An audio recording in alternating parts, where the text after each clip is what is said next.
Em nome do Pai, e do Filho, e do Espírito Santo. Amém. Espírito Santo, conceda-nos a graça de compreendermos a palavra do Senhor e a docilidade de acolhê-la em nosso coração. Nossa Lex Divina, ou leitura orante, Mateus 13, de 36 a 43.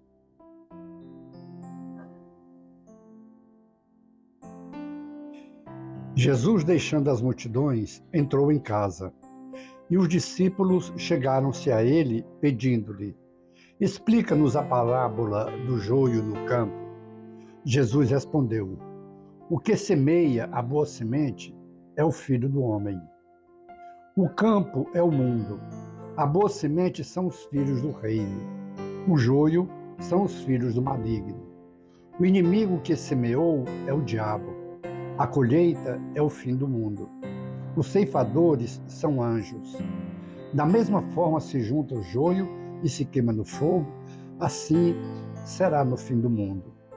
O Filho do Homem enviará seus anjos e eles apanharão de seu reino todos os escândalos e os que praticam a iniquidade, e os lançarão na fornalha ardente. Ali haverá choro e ranger de dentes. Então os justos brilharão como o sol no reino de seu Pai. O que tem ouvidos, ouça. Jesus, ele vai trazer, a pedido dos seus discípulos, a explicação da parábola do joio e do trigo. E a gente precisa notar o desejo de Jesus. Ele mostra que são duas situações que muitas vezes se caminha para o seguimento a ele. Uma pelo medo do fogo eterno, outra pela sedução de ser justo e brilhar no reino de seu Pai. Ele deixa a segunda hipótese, que é a mais plausível, que é a mais salutar e a que ele normalmente caminha, que ele mais prega, que ele mais anuncia, é a sedução do amor de Deus. Mas, às vezes, ele faz entender que sim, haverá sofrimento eterno. Porque muitas vezes, como ele quer que todos sejam salvos, muitas vezes as pessoas não acolhem a forma mais desejosa que ele quer, a forma que ele prefere na sua pregação. Normalmente as pessoas não acolhem do jeito que Jesus deseja, que é se deixar envolver pelo amor de Deus, pela misericórdia de Deus e caminhar como justos, porque, como ele diz, os justos brilharão como o sol no reino de seu Pai. E ele termina dizendo: quem tem ouvidos, ouça. Ou seja, existe sim o reino dos céus, mas haverá também choro e ranger de dentes. Não é essa a forma preferível de Jesus pregar o Evangelho. Não é. Ele raramente fala sobre isso, mas fala. Algumas vezes ele fala. Porque tem algumas pessoas que vai pelo medo, não vai pelo amor. Mas Jesus quer salvar de qualquer maneira. Já que não é pelo amor, que seja pelo temor, que seja pelo medo. E Jesus diz: no final do mundo, no final dos tempos, o Filho do Homem enviará seus anjos e eles apanharão do seu reino todos os escândalos e os que praticam a iniquidade e os lançarão na fornalha ardente. Irmão querido, irmã querida, não é esse o desejo de Jesus Cristo. Não é esse o seu desejo, nem o meu. Mas só temos dois caminhos. Nós não temos um caminho alternativo, um terceiro caminho. Não. Nós só temos esses dois caminhos. Ou seguimos a Jesus Cristo, ou aos escândalos, ou seguimos a iniquidade. E Jesus está mostrando hoje aqui que aqueles que promovem escândalos, aqueles que se deixam envolver por escândalos, ou que se deixam envolver pela iniquidade, esses terão como consequência choro e ranger de dentes. Jesus está falando isso porque Ele quer nos salvar. Ele quer nos alertar. Sim, Ele é amor, Ele é misericórdia. Mas Ele só pode usar de misericórdia com aqueles que se abrem à sua misericórdia.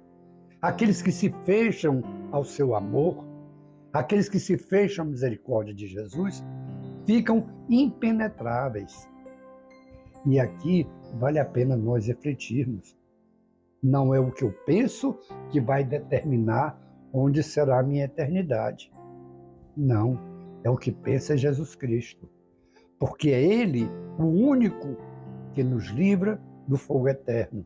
Ele veio para isso, para nos livrar desse choro e ranger de dentes. Para isso Ele se fez homem e nos ensina o caminho, a justiça, a fidelidade, o seguimento a Ele, o seguimento ao seu Evangelho. Hoje, Ele nos exorta que sim, existe o inferno, existe o fogo eterno, aquele local que é destinado para todo aquele que se fechou à misericórdia de Deus. Não é para quem pecou, não. Aqui é importante a gente orar com isso. Não são os pecadores que vão para o local de ranger de dentes e de fogo eterno. Não, não são os pecadores. São os que se fecham para a graça de Deus. São os que se fecham para a misericórdia de Deus. Porque não importa o pecado que nós tivermos cometido. Se nos arrependermos, se confessarmos o nosso pecado e pedirmos perdão ao Senhor, foi isso que Ele veio fazer. Ele veio nos perdoar, Ele veio nos resgatar, Ele veio nos livrar desse fogo eterno. Então isso é importante que a gente saiba. Não são os pecadores, porque pecadores todos nós somos. Alguma vez na vida nós pecamos e diariamente nós pecamos. Mas precisamos estar abertos à misericórdia de Deus. Essa misericórdia de Deus, ela é tão grande que vale a pena nós pensarmos no sacramento da penitência. Não é uma vez só o sacramento da penitência. É todas as vezes que cairmos, que cometermos algum pecado, nós podemos recorrer a Jesus Cristo através do sacerdote que nos perdoa o pecado cometido e nos livra desse choro e ranger de dentes. Portanto, o convite de Jesus hoje é que nos abramos à sua misericórdia, para assim sermos, como ele termina o Evangelho de hoje dizendo, os justos, aqueles que se tornam justos porque se deixaram envolver pela misericórdia de Deus, os justos brilharão como o sol no reino de seu Pai. Vamos então nos abrirmos a essa graça, nos abrirmos à misericórdia de Deus, para que a nossa caminhada seja de justos. Passamos então o compromisso agora ao Senhor, de nos abrirmos à sua misericórdia e ao seu amor, para caminharmos como justos na glória eterna. Contemplemos então as maravilhas do Senhor em nossas vidas. Glória ao Pai, ao Filho e ao Espírito Santo, como era no princípio, agora e sempre. Amém. E pela intercessão de Maria Santíssima, nossa Mãe, de São José, de Francisco, Teresinha, João Paulo II e o santo da nossa devoção, abençoe-nos o Deus Todo-Poderoso, o Pai e o Filho e o Espírito Santo. Amém. Face de Cristo, resplandecei em nós.